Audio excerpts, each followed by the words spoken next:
How did former MLB GM Jim Bowden rank the Cardinals offseason compared to the rest of the NL Central? And where does he predict they're going to finish this year? Cards fans might be a little surprised. I know I was. This is Locked On Cardinals. You are Locked On Cardinals, your daily St. Louis Cardinals podcast, part of the Locked On Podcast Network, your team every day.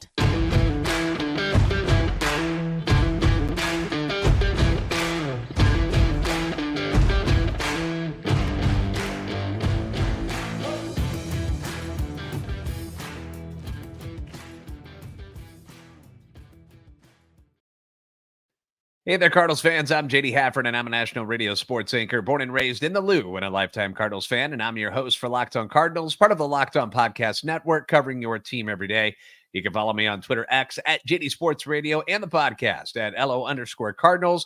I want to thank those of you who make Locked On Cardinals your first listen every day. We are free and available wherever you get your podcasts. You can also find us on YouTube. Make sure you like, subscribe, and comment. If you're stopping by, interact with us. Don't be shy. Be a part of the show. Hit that notification button so you know when the new episodes are posted, because this is a show serving Cardinal Nation and giving the best fans in baseball all of the info about the birds on the bat. This episode being brought to you by PrizePicks, the easiest and most exciting way to play daily fantasy sports. Go to prizepicks.com/LockedOnMLB. Use the code, all lowercase, LockedOnMLB, for a first deposit match up to $100. Now, the Cardinals sent a lot of their younger players to face Tyler O'Neill and the Boston Red Sox today. That's right. Tyler O'Neill met up with the guys beforehand. There was a lot of hugging and shaking hands and stuff. Everybody seemed to get along just fine, in case you were worried about that. And lo and behold, the youngsters got the W. Liberatore got the start. Victor Scott once again put on a show. So we're going to talk about that game a little bit later. But first, I want to get into these offseason grades that just got released from Jim Bowden. We get them every year. Some of them are good, some of them are bad, but they're fun to go through, especially when it's someone who's outside of the St. Louis area, because most of us in St. Louis or who have been fans of the Cardinals for a long time might be a little bit softer on the Cardinals and think a little more highly of them. A lot of the media in our fair city of St. Louis has been accused of, going a little easy on John Mozeliak and company. So it's nice to get somebody outside of the St. Louis area to get their point of view and see what they think of what the Cardinals did this offseason, because I can sit here and make arguments about good things they did, and I can also flip it and tell you certain things that they did and make them sound bad. So I like getting this outside perspective on it. So Jim Bowden, who works for The Athletic, he's been a major league GM in Cincinnati and in Washington. He writes some entertaining stuff for The Athletic, and that's how I look at these things. It's entertainment value. It's for us to have a little fun with, to chat about, instead of, rehashing depressing injury stories, which we didn't hear about anything major today. So we're going to go with this instead. I'll start with how he felt about the Cardinals additions, and then I'll tell you how it compared to the rest of the division in his eyes. And then we'll give the overall grades, and we'll have what he predicts the NL Central will look like at the end of this season. And as much as we whine about what the Cardinals did this year, you do have to admit that there was a lot of roster turnover. There was a lot of changes. So a quick reminder of what they did and the contracts that were involved. Sonny Gray, 3 years, $75 million. It could go to a fourth year. We know that. Obviously, the pitching was a big thing for John Mozeliak this offseason. Kyle Gibson, 1 year, $12 million. Lance Lynn, 1 year, $10 million. Keenan Middleton, 1 year, $6 million. Matt Carpenter, 1 year, $740K. Brandon Crawford, 1 year, $2 million. Also made some trades. He acquired Nick Robertson and Victor Santos from the Red Sox for Tyler O'Neill. Acquired Andrew Kittredge from the Rays for Richie Palacios. Also gave an extension to Tommy Edman, 2 years, $16.5 million, although he hasn't been able to play yet. So Bowden's key takeaways from the Cardinals offseason, he says they were committed to improving their pitching staff, spent $103 million in free agency to do it. Signing Sonny Gray was by far their best move, and he came at a reasonable 3 year, $75 million price tag to anchor their rotation. However, The Cardinals also added a lot of age with Lance Lynn, Kyle Gibson, Matt Carpenter, and Brandon Crawford, who are all 36 years old or older. In fact, half the projected Cardinals opening day roster will be over 30, and 7 players will be 35 or older. The Cardinals should get better production from their superstars, Paul Goldschmidt and Nolan Arenado, and have to hope that their young core, led by Jordan Walker, Nolan Gorman, and Mason Wynn, will have breakout years if they're going to contend this season. Now, Jim isn't breaking any ground here with these comments. These are things that we've said over and over and over. We all know the Cardinals went with a lot of veteran guys on short deals and are hoping that all of this works out. And if it doesn't, they're not stuck under some really bad contracts for a long time. They can get out of it and try again next year and see what else is out there. But if it works, cool, right? Awesome. So what was Bowden's grade for the Birds? Gave them a B. Gave them a B for their move. So not too shabby considering when you look around at other offseason grades, and a lot of people are giving the Cardinals a C or lower due to not being aggressive enough and going after bigger name pitchers. Everybody likes the Sonny Gray signing.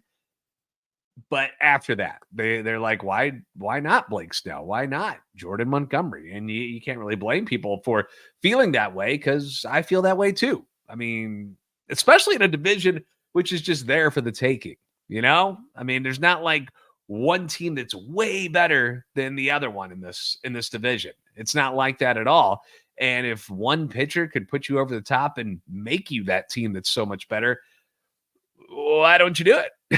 So none of the teams in the NL Central appear to be in the running for Snell or Montgomery. None of them are trying to do it. So it's very, very odd.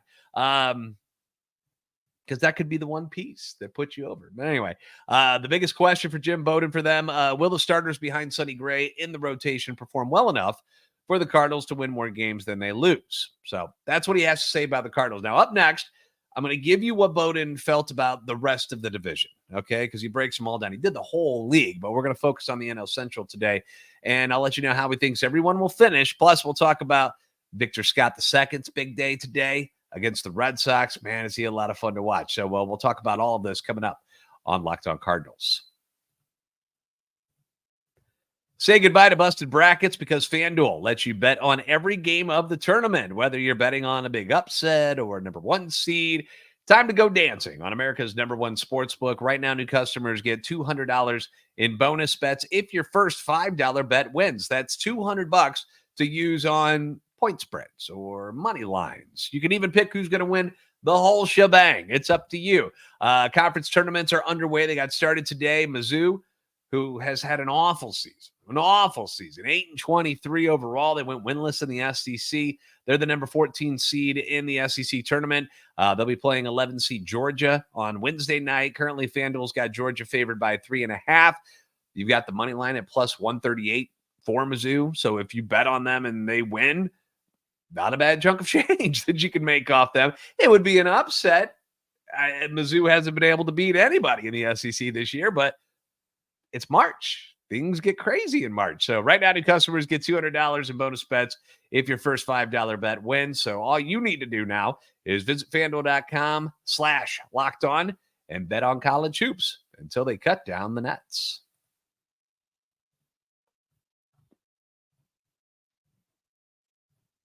Locked On has launched the first ever national sports 24/7 streaming channel on YouTube, and now it's also available on Amazon Fire TV and the free Fire TV channels app. Locked On Sports Today is here for you 24/7, covering the top sports stories of the day with the local experts of Locked On.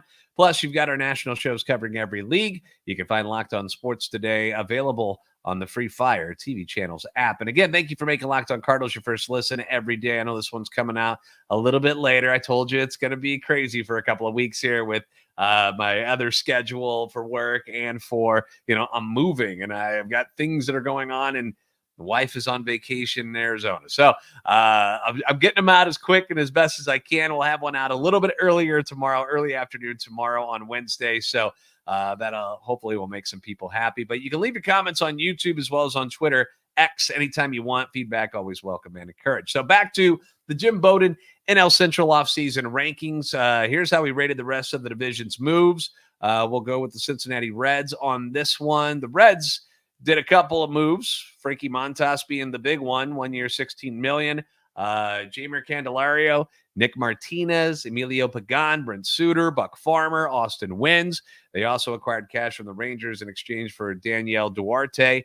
Bowden gave him a B. Says the best part of this team is that 7 of the 9 players in the projected starting lineup are 22 to 27 years old, and 3/5 of the expected rotation is 24 to 26 years old. Several of these young Reds players are primed for breakout performances all at the same time. However, the Reds got extremely disappointing news last week when third baseman Noelvi Marte, who was an early Rookie of the Year candidate, was suspended 80 games for violating the league's policy on performance-enhancing drugs, and he will not be eligible to participate in the postseason if the Reds make it, which is a real blow to Cincinnati. That's what you get for cheating. Cheaters never win. Biggest question for the Reds, according to Bowden, can Montas stay healthy and pitch like he did in 2021 with the A's, or was signing him a bad gamble and a waste of $16 million that could have gone to a healthier pitcher? My take on this, I think Frankie Montas, I don't think he's that good.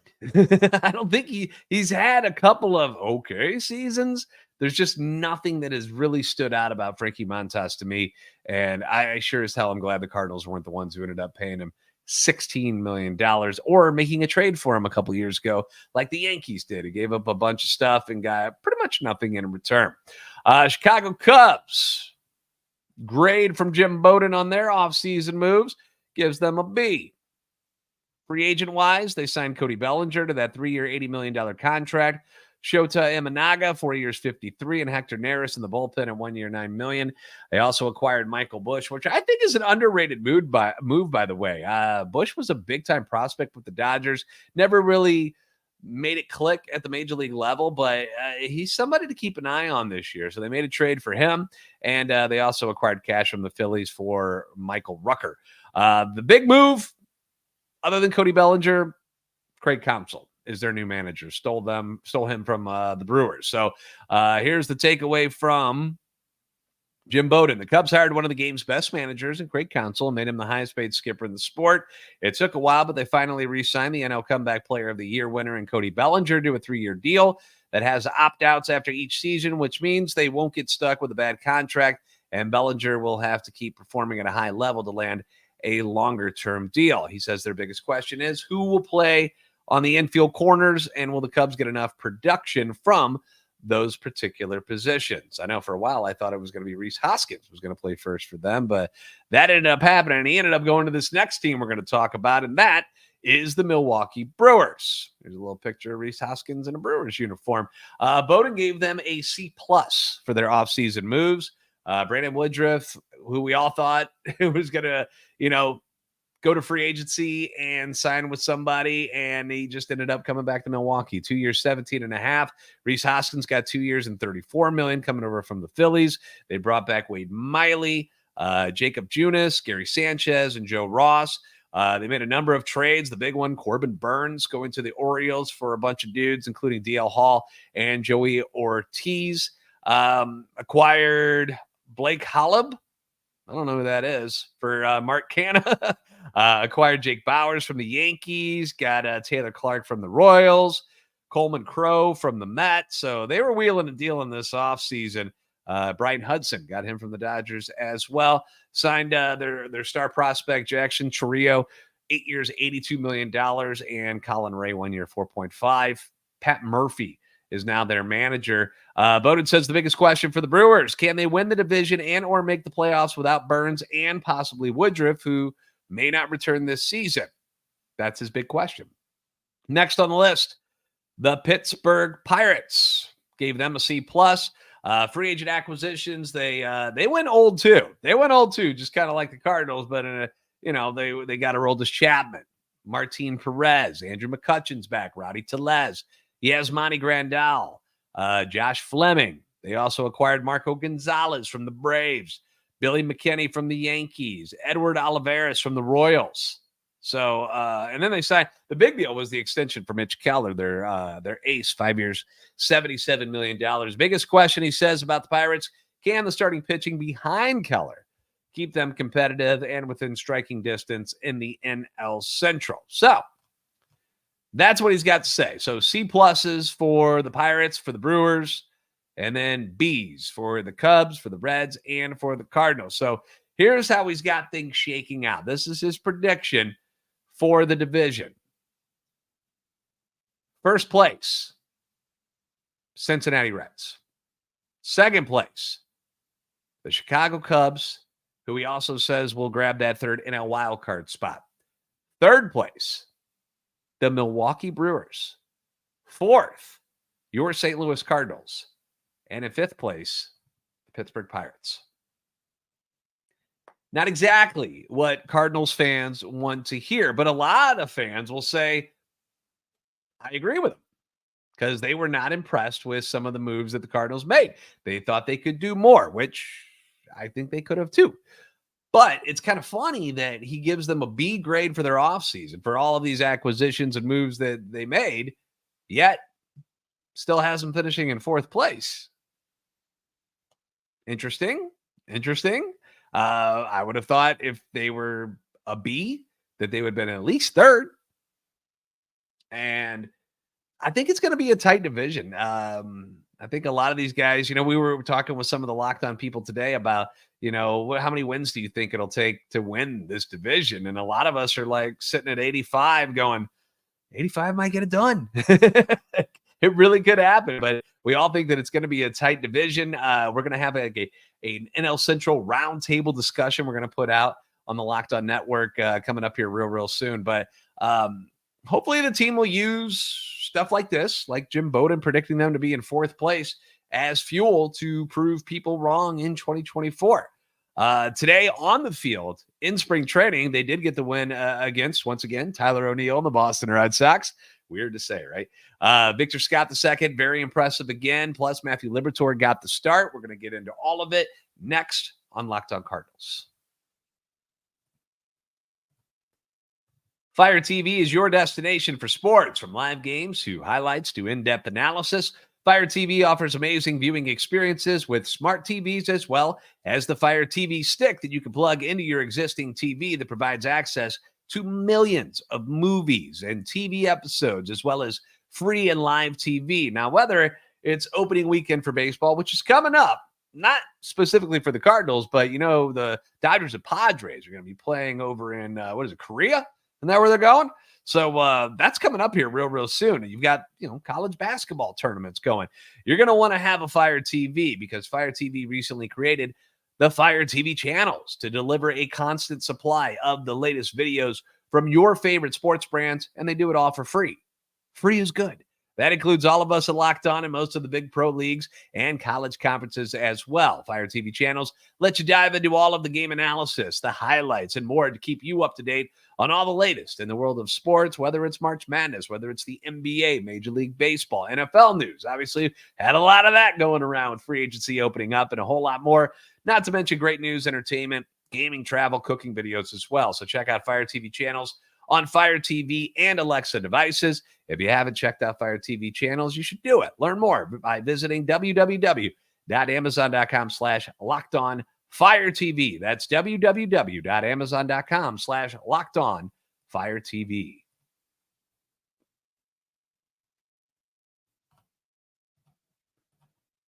Locked On has launched the first ever national sports 24/7 streaming channel on YouTube, and it's now available on Amazon Fire TV and the free Fire TV channels app.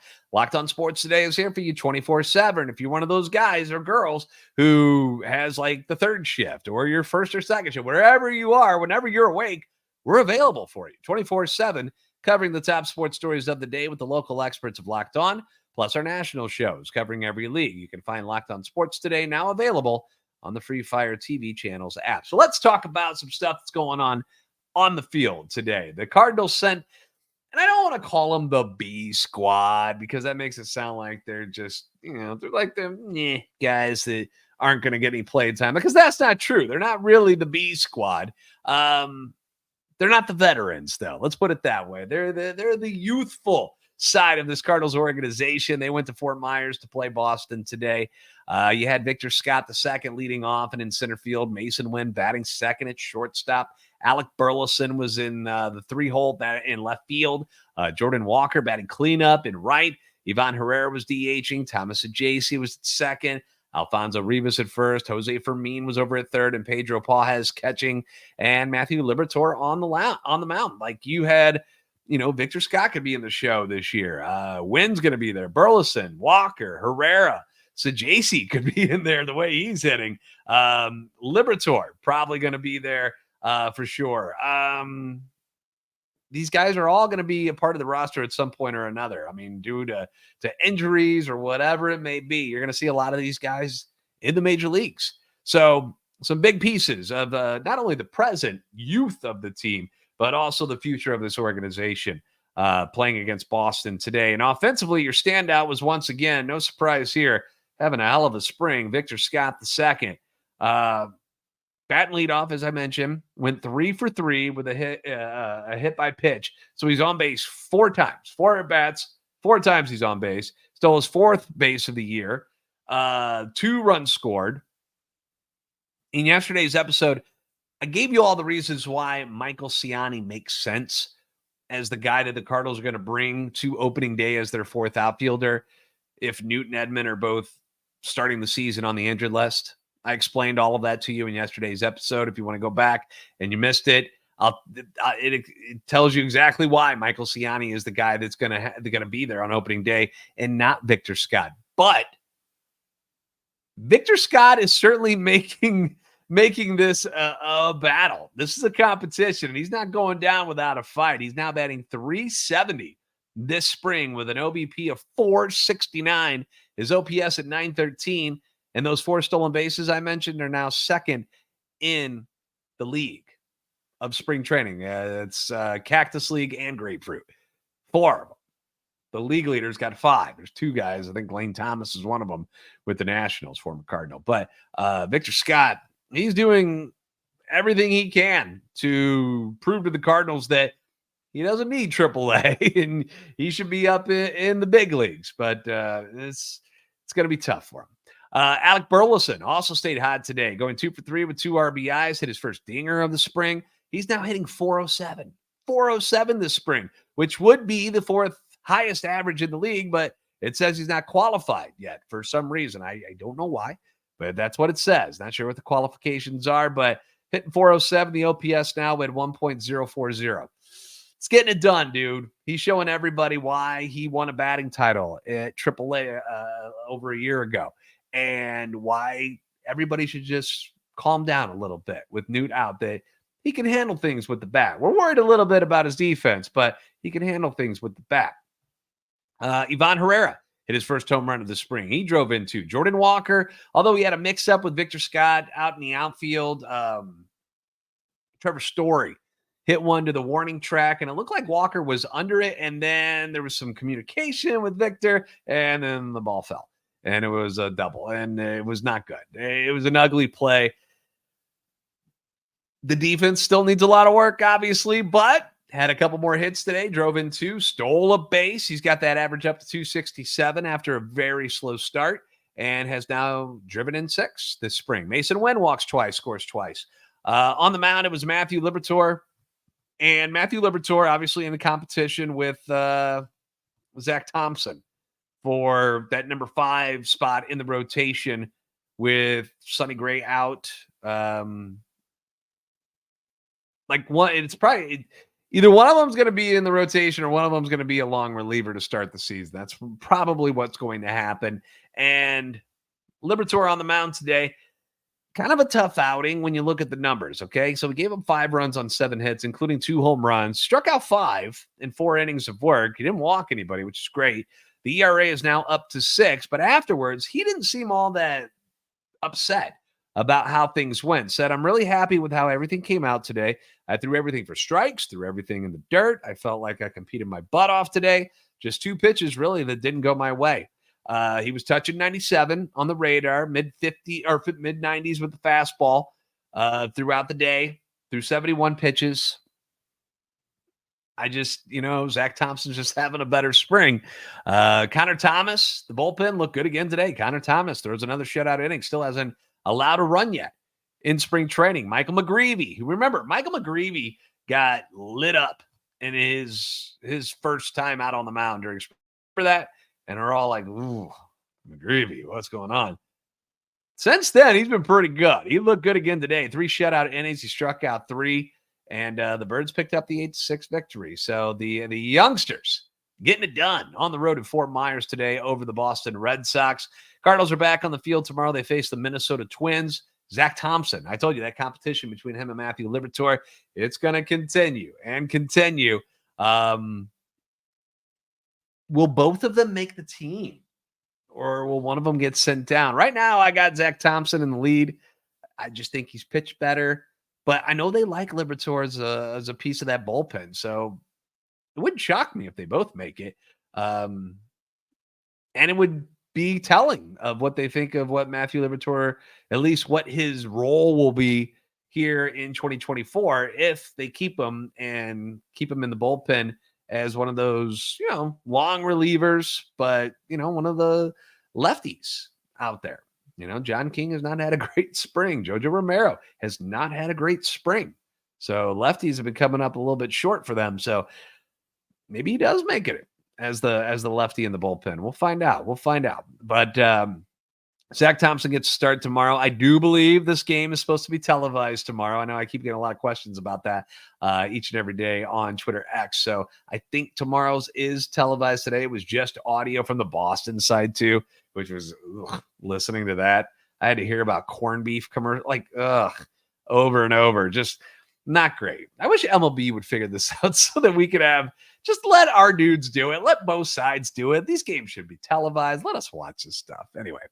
All right, let's wrap it up. Thank you for making Locked On Cardinals your first listen every day. If you haven't already, please give us a follow on Twitter at @LO_Cardinals and at JD Sports Radio. Like and subscribe on YouTube and help our channel and love for the Cardinals grow. We are now at 9,200 subscribers, trying to get the final 800 to get to 10,000 before opening day. Can we do it? We'll see. I can't do it without you, though. So if you haven't liked and subscribed yet to our channel, please do so, because you're the best fans of baseball for a reason. And I will see you next time on Locked On Cardinals.